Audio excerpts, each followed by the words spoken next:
Hello, everybody. Let's try this one more time. Sorry about that. Just some modern technology glitches. So, God love it. So, happy Thursday and welcome. And my guest today is pretty awesome in the field of leadership. And Kelsey and I are going to be talking about what makes a great leader. So, please give a warm welcome to Miss Kelsey Matthews.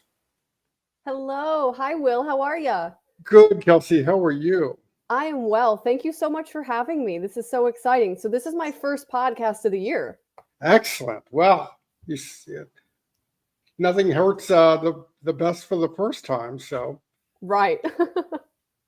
So Kelsey, you and I have been talking on and off for a few weeks, and why don't you bring our listeners up to how you started and what you went through in your early parts of your career about leadership and let's talk us from the beginning. Absolutely. So, I actually got my start in leadership when I was in high school. I think that when we think about leadership as a concept, a lot of times we think about CEOs or professionals or people that are in high positions of power because there's such a misconception about what leadership really is. But leadership is influence, nothing more, nothing less, right? I believe that's John Maxwell, if I said that one correctly.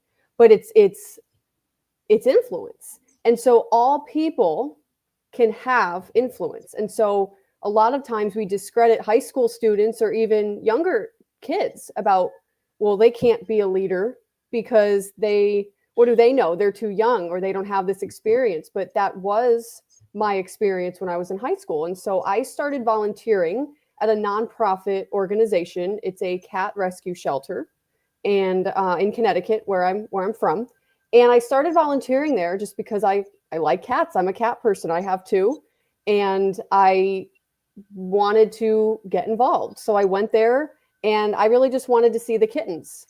And when I got there, I loved it so much that I told my mom that I wanted to be a volunteer. And so I started going there on Saturdays and helping during the open hours when we would have visitors come in to see the cats. And so it kind of just started as me being there helping with visitation. And I would host guests and I would walk them around and introduce them to the cats. And then that led into more tangible responsibilities like an adoption counselor role, right? Where I was working with adopters and I was having them fill out applications and things of that nature. I would answer the phone, I would do follow ups with adopters. And that led into me becoming a direct care shift leader. And so every Saturday after the open hours, I would lead a team of people and I was responsible for running the shelter during that shift. And so I would lead the volunteers. I was responsible for medicating the cats and making sure that all of that was taken care of. And then I also trained people on that shift. So I must have been maybe a freshman or a sophomore in high school. So I was 13, 14 years old when I started doing that. And I remember when I was training people in their 40s and 50s and 60s, I remember having this feeling of imposter syndrome because I said to myself, I am so young. What is it about me that makes me qualified to train these adult people? And these volunteers looked to me and at me as a leader. And that was such an empowering thing for me because the volunteers at Branford Compassion Club and the people in leadership, they didn't look at me based on my age or my experiences or the things that I had struggled with. They looked at my character and they looked at my skills and my abilities and they poured into those things because they saw value in me that I didn't necessarily see in myself. And I think that this is going to really segue us into what makes a good leader. But that was my first experience when I got started in nonprofit leadership when I was in high school. And so when I turned 18, I moved to Las Vegas because I wanted to attend UNLV. So I moved out there by myself when I was 18 and I put myself through college. I got 2 jobs in an apartment full of cockroaches because it was all I could afford. and I got Nevada State residency, and I put myself through community college. And then it took about 5 years, but then I applied to UNLV and I got in. And I studied social work. I was in the honors college. And during that time, I was still working in nonprofit leadership. I was doing community engagement and program management, program development, all of those types of things. And all of those things continuing with the leadership, right? Those higher level positions. Now I was getting paid to do this. In addition, You were exposed very early to yes, leadership. I was. And your leader from the shelter, did she took you under her wing and They did. showed you everything? Yeah, they all did. What were some of the qualities that she demonstrated that attracted you so much? I think it was, for me, kind of backpedaling a little bit, they didn't judge me.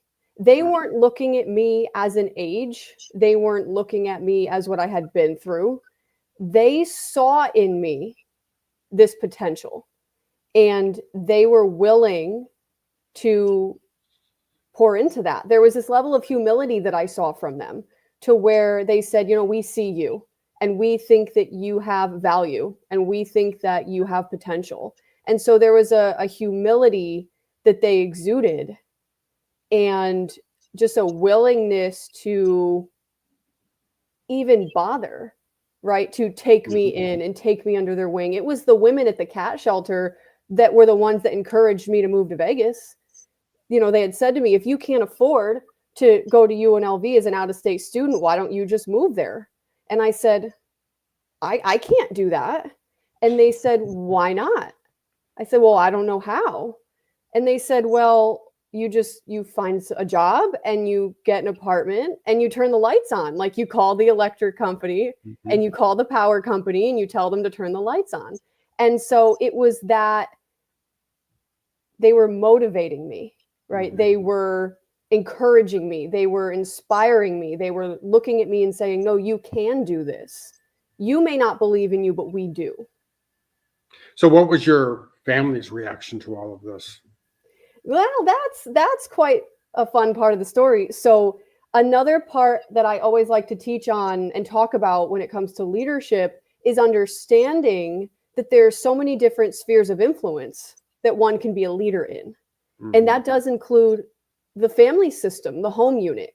People are leaders in their homes all the time. And as a child, I didn't recognize this then, of course, but I, as the child of the family, was actually the leader. It's a little backwards, but the way that I was brought up, I was forced to grow up and take a level of responsibility that I should not have. And I recognize now when I look back that that was leadership. And so my mother passed away when I was 17. She had a drug problem. She went through a lot in her life and she really struggled with it. And she died of an overdose when I was 17. And that was only after years and years and years of me caring for her in her addiction. And so I carried the weight of a lot of the family struggles and the things that were going on in the house. And so after she died, and I came home one day and I said to my grandparents, hey, so I know that I can't afford UNLV, but I'm going to go to Vegas anyway. See ya. They didn't take that well. They looked at me and they had this like look on their face that was almost like, okay, cool. So, you know, Tracy died and Kelsey's lost her mind. Like, Kelsey went off the deep end. But I was serious. And I remember my grandparents had a friend over and she was sitting at the kitchen table and she looked at me and she said, you're not going to be able to do it. You're not going to be able to afford it. You're going to get out there and you're going to fumble. Well, you know, part of my personality is when someone tells me I can't do something, I have to do it twice and I'm going to take pictures. It makes you more determined to do it. Oh, yeah, because now I'm going to do it. Yeah. Not to prove anything to them, but I'm going to prove to me that I can do it, and then they can sit back and watch, right? That's kind of my life story.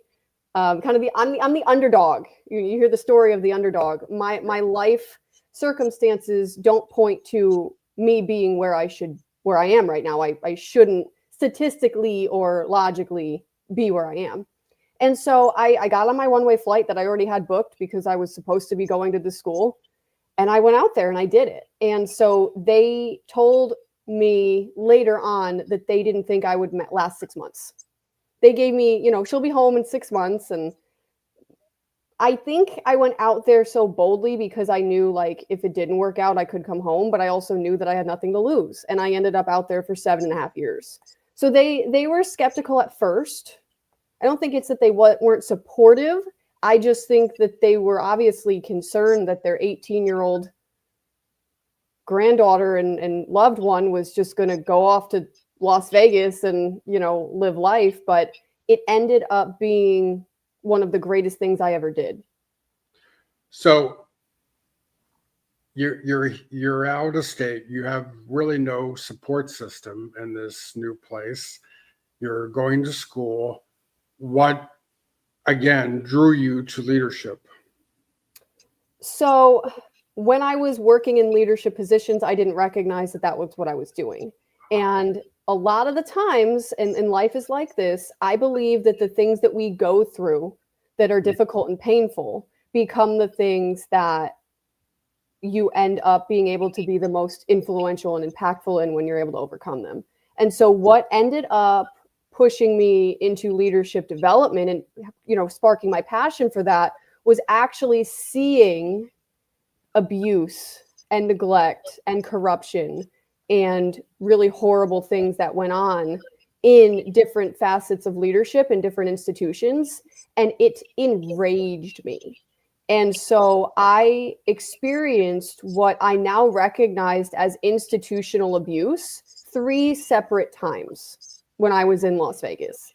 So explain to us what is considered institutional abuse. Absolutely. So it can be institutional abuse or organizational abuse, could be another one. But basically what that is it's cycles of abuse that occur on an institutional or organizational level. So that can look like corporate. It can be a university. It can be a religious organization, healthcare facilities. All of these things within our society are considered institutions or organizations. They're all a part of the system, right, that we function in. And it's when you think about abuse on a micro scale between individuals, there's patterns and behaviors that you will see in an abusive relationship between two people. Mm-hmm. When you take that and you put it on a larger scale, on a macro scale, that's going to be institutional abuse because it's no longer just abuse or neglect or mistreatment between two individual parties. Now you have a whole system that is inherently abusive, right? Because now there are abusive people in the leadership within that system, and everything rises and falls on leadership. It starts at the top. So what you have at the top is going to trickle down. And so it's basically patterns and cycles of abuse that occur in larger systems and organizations. So when you talk about abuse, now, I had an abusive childhood. Okay. Mentally, physically, Mhm. spiritually, emotionally. So when you talk about abuse, how do you formulate what makes it abuse? Yeah, so And that's a really great question because that is another thing that can be extremely misconstrued and misunderstood. So a lot of people, when they hear abuse, they automatically think physical abuse. They think somebody is beating you or putting their hands on you and being physically aggressive. And that definitely is a form of abuse. However, it's not the only form. And so there is psychological abuse and emotional abuse. There's spiritual abuse. There's financial abuse. There's even legal abuse when perpetrators or abusive people will weaponize the legal system against the people that they victimized, right? So there's all of these different kinds of abuse. And that is one of the reasons why it gets swept under the rug. But there are specific patterns and behaviors that people use in order to gain power. Because when you think about abuse, what is abuse inherently? Abuse is about power. Abuse is about having power over another person. And what do they do with it? They abuse said power. And so a lot of the times within institutions or organizations, whether it's corporate, whether it's public sector, private sector, it doesn't matter. Those are all parts of the system. What happens in these organizations, in these systems, is that the abuse that occurs is a lot more insidious. It's a lot harder to detect and a lot harder to see and understand. And that makes it harder for victims to A, identify what the heck is going on, and B, get help and actually reach out and be believed. And this can even look like bullying in a workplace. That can cross into more of an institutional abuse situation. I think the key is that, for example, let's just say that someone is attending a university and they are being mistreated and neglected and abused by a department in that university. And then they speak up and they reach out for help. And then instead of that organization coming to the aid of the person who is asking for help, they all come together and the entire department gets in on it and then starts abusing that person. Now you see how that's an institutional scale, because it's that entire department, that entire system is now functioning in this cycle of abuse together. So to understand and be clear, when you say psychological abuse, you're talking about mental, yes, emotional? Yes. Both Okay. of those things would fall under that category. In what form? Words? Yes, it could be verbal. So Okay. it could be outright verbal abuse where someone is yelling, screaming, swearing, name calling, belittling, like all of those things can be verbal abuse. But Okay. there's more insidious tactics that can be used. And this is where abuse tactics and power dynamics get really tricky, because most people are not educated and aware on what these things even are. So an example of that is gaslighting. So gaslighting, these are all buzzwords now because social media psychology, but these are real things. They're overused, but they happen. So gaslighting is an emotional manipulation tactic that is designed to make someone question their own reality. So say I said to you, I said something to you, right? And Okay. then you came back to me and said, hey, why did you say that to me? And I looked at you and I said, I didn't say that. And then you tried to convince me. Yes, you did. You did say it to me. And I said, no, I didn't. You're crazy. I never said that to you. That's gaslighting, because that's going to make an individual look at themselves and say, huh? And now there's this seed of doubt in that person's mind. Oh, well, maybe I misinterpreted it. Like, maybe did I imagine that? And then that begins the cycle, because it takes the attention off of the person who is problematic and it puts it on to the other person. So that's one example of a tactic within psychological abuse that is a lot of times done for a reason, especially by people that don't want to take accountability. So how is all of this wrapped into, leadership? How is it perceived as leadership? How is it perceived as leadership?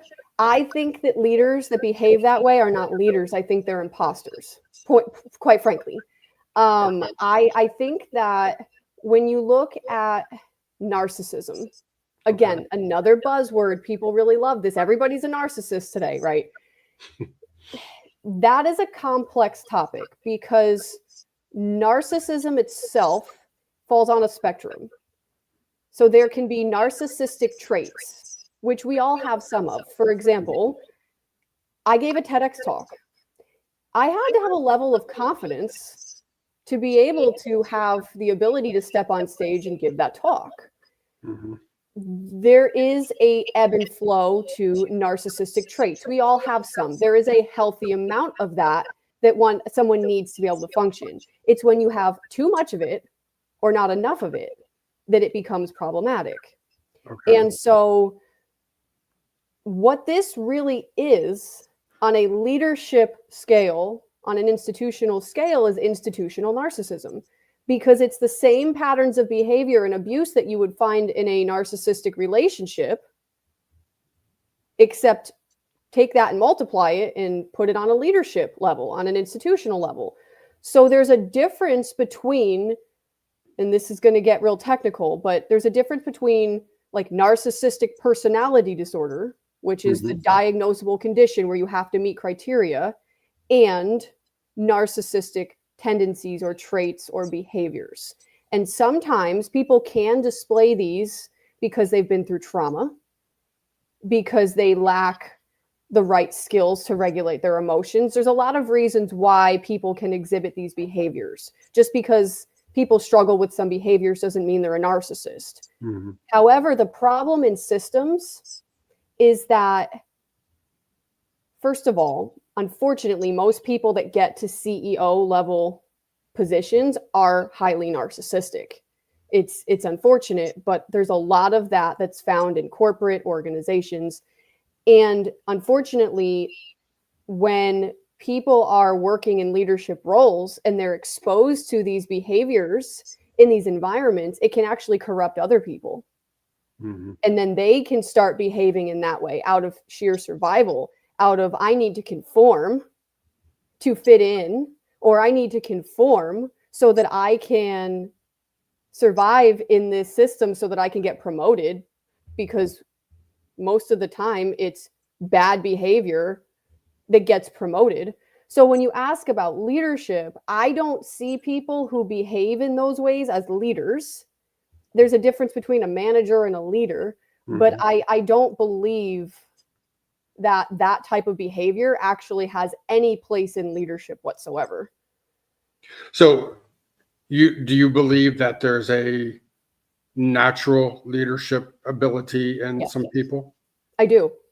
And how would you, if you had a natural leader and somebody that was in a leadership role but really didn't have the technical skills, I guess you might Mhm. want to say, to be a leader, how would you think that relationship would work?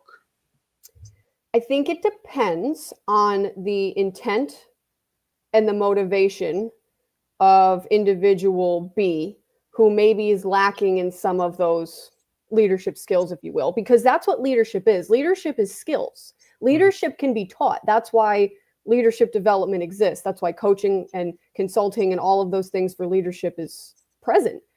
I think it has to do with what is that person's heart posture? What are their motivations, their motives, their intentions? Do they have an agenda?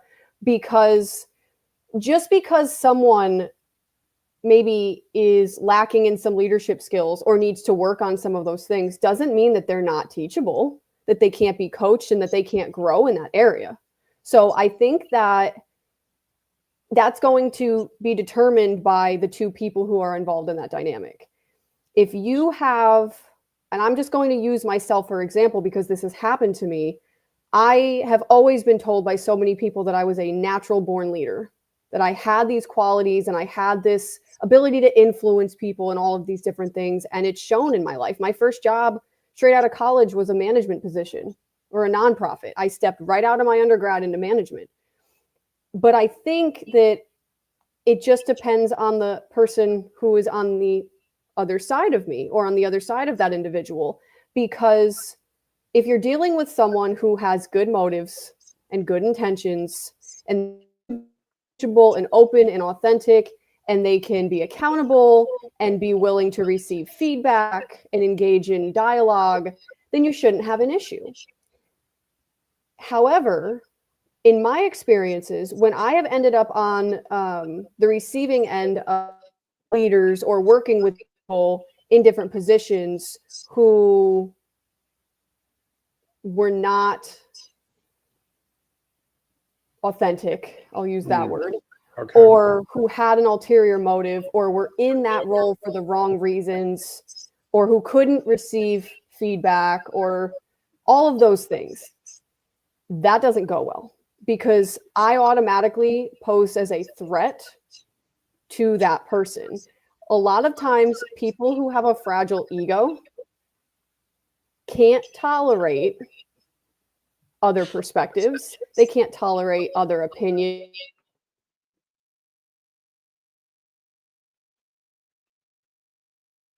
Hello. Okay. Kelsey seems to be frozen. So, come on.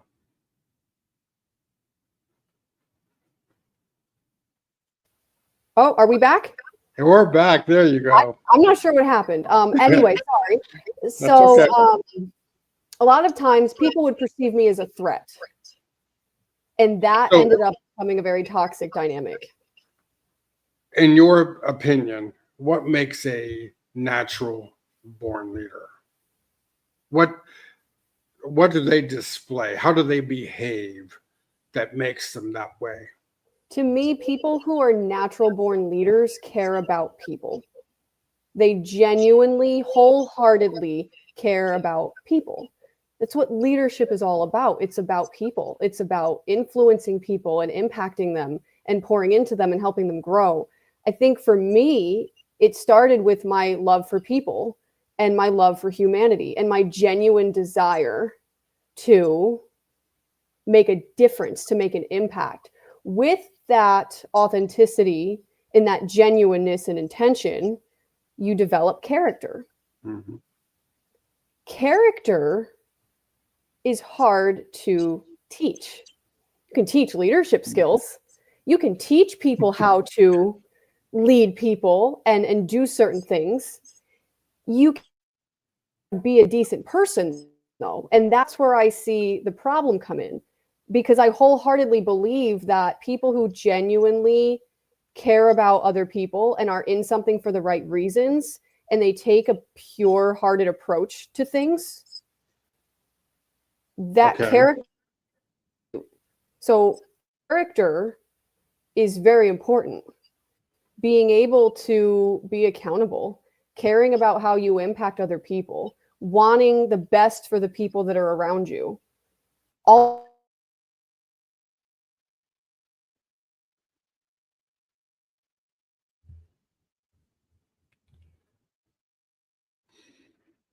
Hello, Kelsey. technical difficulties. There we go. Okay, you're back. I'm so sorry. I'm not sure. That's okay. That's all right. So I think that the first step to be a natural born leader is really to care about people. Mm-hmm. If that makes sense. And then what happens, unfortunately, is I think a lot of people start out that way. I don't think that everyone out here is just like a schmuck and they're just going into these positions and they don't care about people. But unfortunately, what happens is if you have a good, empathetic person who wants to make a difference and then gets a job in corporate and they get corrupted and they forget what their why is, then they will abandon that character and abandon that moral compass, and they will do what they need to do to get ahead, and they're not going to care who they step on. So I think there are qualities that make a natural born leader, but if somebody is willing to just throw their character in the dumpster so that they can get what they want or survive in an environment, then none of that matters, does it?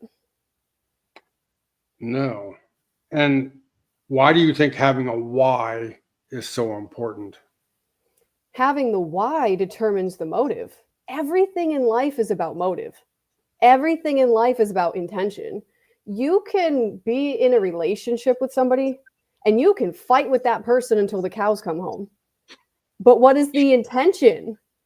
That doesn't mean that because the other person does or says something that you perceive a certain way, that they have bad intentions. People who have good intentions are willing to be corrected. They're willing to look inward and look at themselves. Having the why helps to be able to not only give forward vision, right? You have to have vision. You can't just wander aimlessly in the world and think that you're going to get somewhere. So having the why determines, I want to do this because, and it's fill in the blank.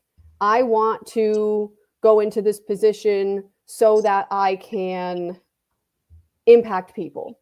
versus I want to go into this position so I can make a ton of money. You see how there's two very opposing intentions there, right? So it not only helps with the vision, but having the why helps to keep your eye on that vision and also check yourself to make sure, where is my heart at? What are my intentions? What are my motives? Am I doing things for the right reason? When you understand the why, then you can really understand the reasons behind what you're doing and why you're doing it and what the behavior is. Because if the why is wrong, everything else is going to follow suit. Yeah. But intention is everything in relationships and jobs.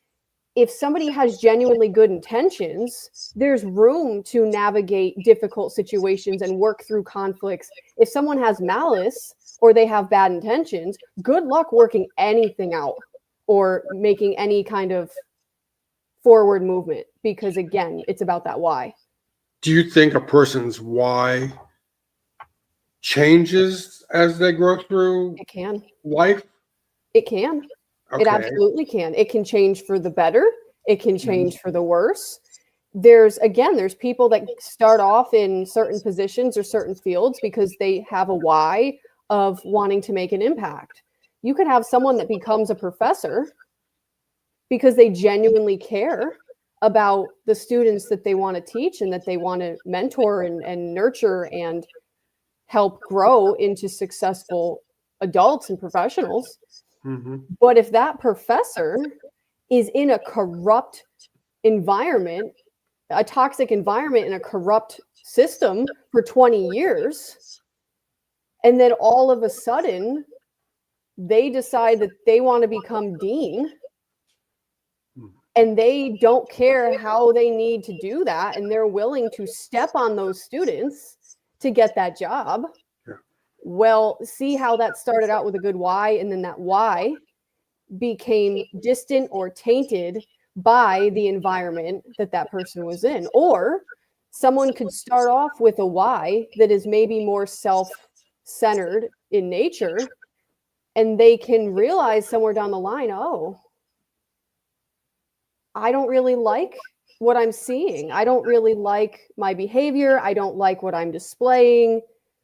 I want to change my why. I want to grow and I want to heal and evolve, and I want to do this differently. That person started out with a why that was maybe not completely pure in nature, or they didn't have the best intentions. And then somewhere down the line, they decided, I want to be better and do better. And then they can shift their why. Or you can start out with, I want to go into this field and I have this why, and then decide somewhere down the line, I don't want to do this anymore. What am I going to do now? What direction am I going to go in? And what's my why for wanting to do that? This is what I think. I think not enough people ask why. I think that not enough people ask the right questions. So fun fact, I just found out recently that I'm autistic. And that has really filled in a lot of blanks for me. I'm always asking why. I always want to know why. Because I, for the life of me, cannot understand the thought process and behind people's behavior and things. It doesn't make any sense to me. I don't get it. And I'm the type of person that is always looking inward and asking myself, why do I behave the ways that I do? Why do I think these things? Why do I have these thought patterns? Where does this come from? Why did I react that way to that person? What does that say about me? I'm always wanting to know why. Because when you understand that, there's growth in that. You can evolve and you can work through that. I just don't think enough people ask the right questions. And I know for me, as someone that's always wanting to seek information and understanding about things, I offend people when I ask them questions. People take questions as like, and I never understood it until recently, but when you ask someone a clarifying question and they get mad, it's because they think that you're questioning them. They think that you're attacking them. And in my mind, I'm like, no, I genuinely just was like looking for some clarity. I was wanting to understand, because I always want to understand intentions, right? So I'm looking at people and I'm saying, okay, well, why did they do that? And wanting to understand, like, what was the the thought process, but I've come to understand that most people don't understand their own thought process. They don't understand their own behavior. So you teach leadership, Yes. correct? Hmm. And what are you noticing in today's leaders that either you love or you dislike or you're worried about? Is there a trait that of today's leaders that, because for me as a chef, and I train people to cook in the kitchen, and Hmm. I train the next chefs and restaurant managers, I am deeply concerned about our leaders that are coming up through the ranks now, because they don't know what their why is and why Hmm. they're doing it, because they think it's glorified to be a chef, and it is to some point, but it's a lot of hard work and a lot of hours and a lot of dedication that you have to put into the job, and a lot of the new chefs that are out there don't understand that. I know when I was coming up through my first year in college, 90% of those people are not in the business anymore. I mean, Interesting. even some of the people that I am still very close to, one of my high school best friends, she went to full blown culinary school, baking school, the whole 9 yards, and she is no longer in the business. Interesting. You know what that sounds like to me? It sounds like a good old case of that instant gratification. A lot of people, they just go into something, they think this will be easy and I can make a lot of money, or this will be like a quick thing. And they don't want to put in the work necessarily, or they don't understand the why. They don't understand what does this entail and what are my motives. And then what do? They quit, because there's this obsession, especially now with this social media and TikTok and all these reels and ordering things online, and it next day Amazon Prime. It's just instant gratification of I want it now. I want to do this now, and I want it to be easy. There's nothing in life that's worth doing that's easy. Not a thing, right? That's what I hear you talking about. Yeah. Do you see that in the upcoming leaders, or is it just Hmm. the hospitality leadership that I'm seeing it in? I think that part of it's human nature. I think part of it's a human thing. Okay. I want to add to this while we're here. The human experience is super complex, and there are some things that are just innately human. Like, we're all human and we all have quirks and flaws. And I think it's human to want to shy away from things that are challenging. I think it's human sometimes to experience some of these things. Mm-hmm.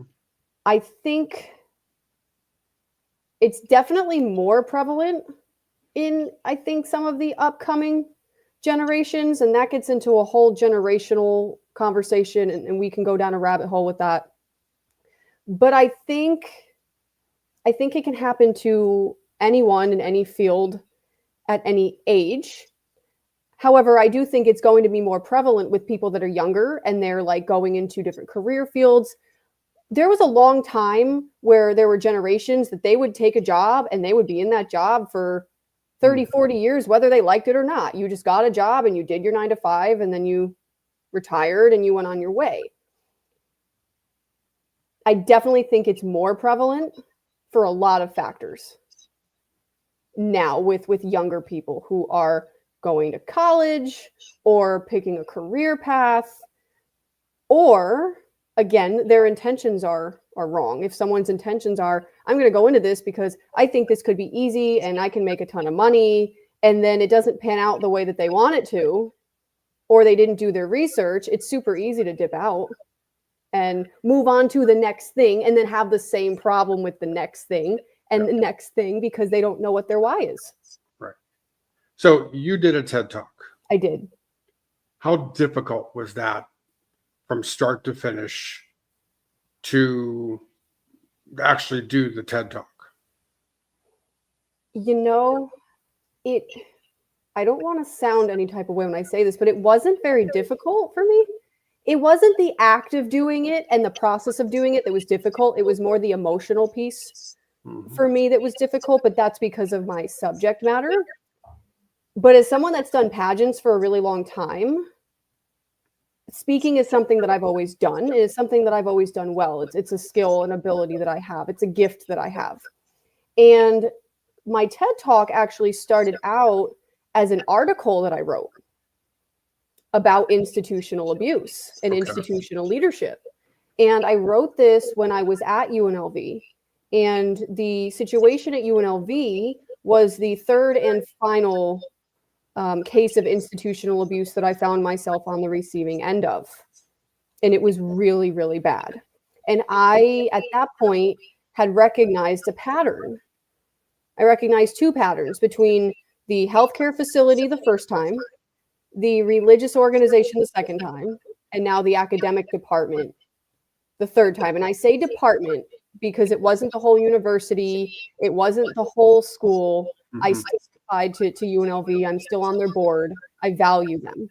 However, the third time I said, oh, there's two patterns here. One of them is my pattern because if I'm the common denominator and I keep ending up in certain situations, there must be something that's going on for me that is either attracting me to this or attracting these types of people to me. So that was what I recognized about myself, and that is what prompted my journey of self-discovery and growth and healing.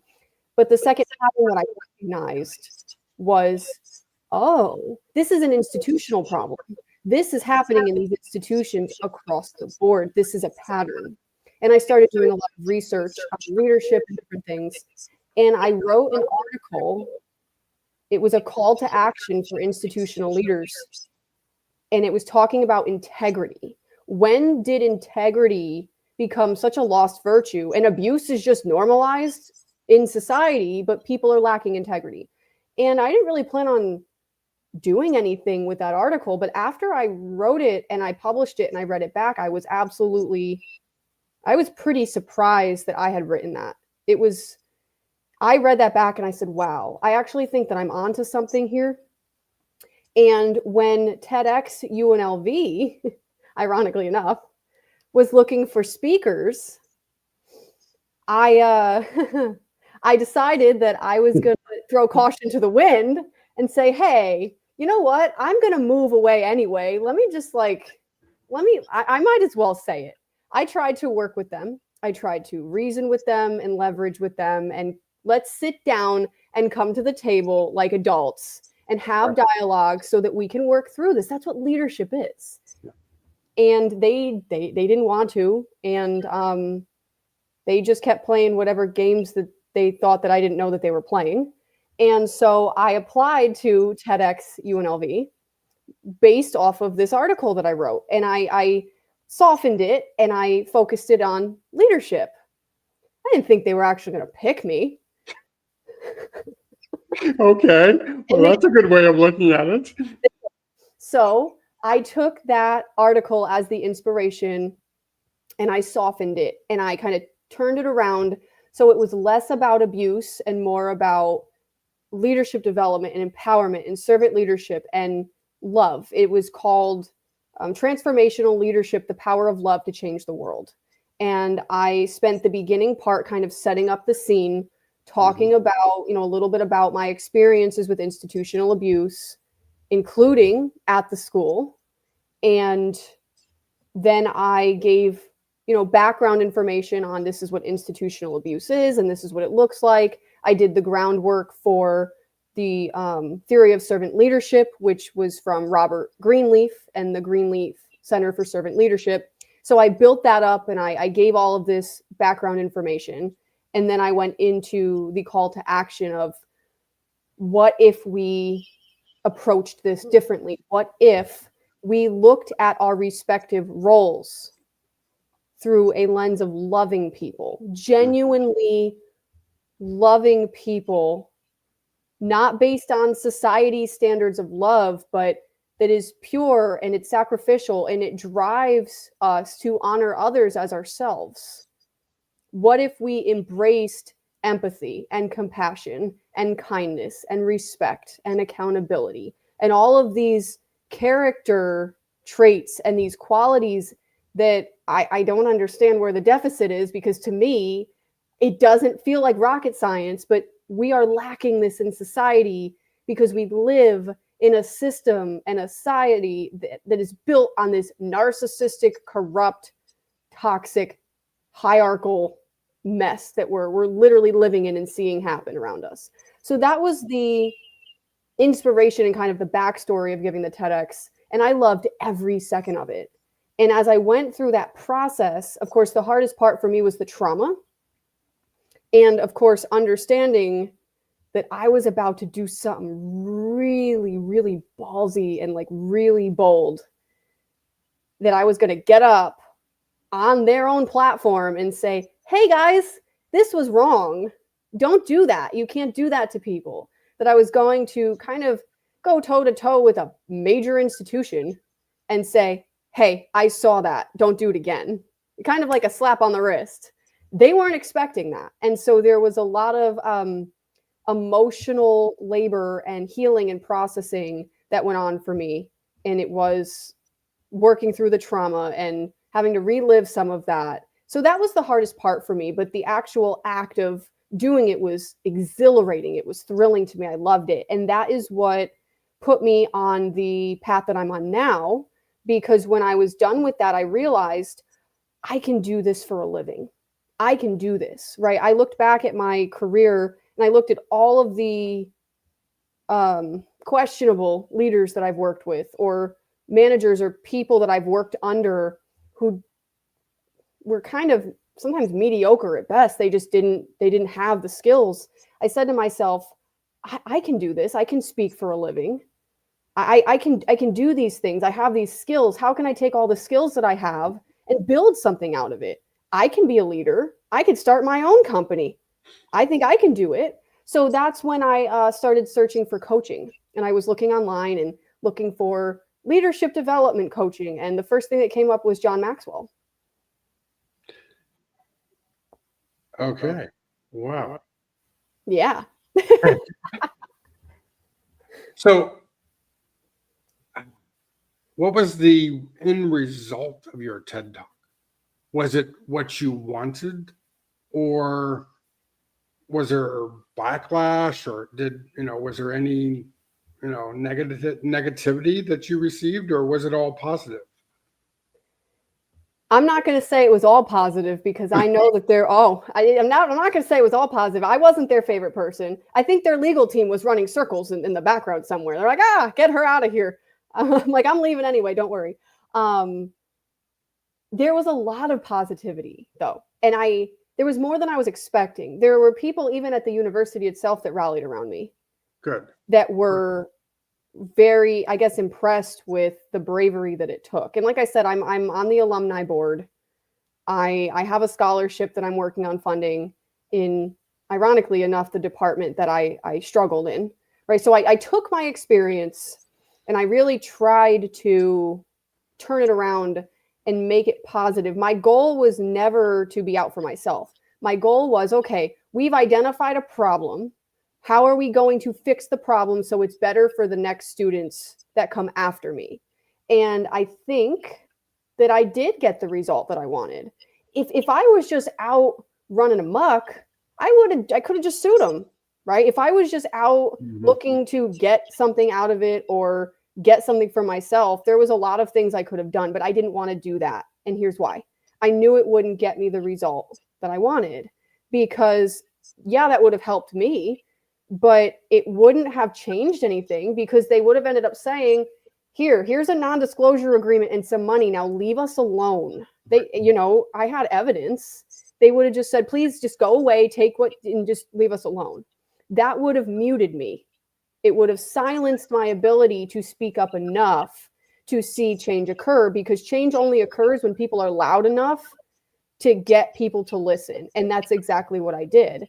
And I had sat down with the president of the university, who was kind enough to take the time to listen to me, at least in part.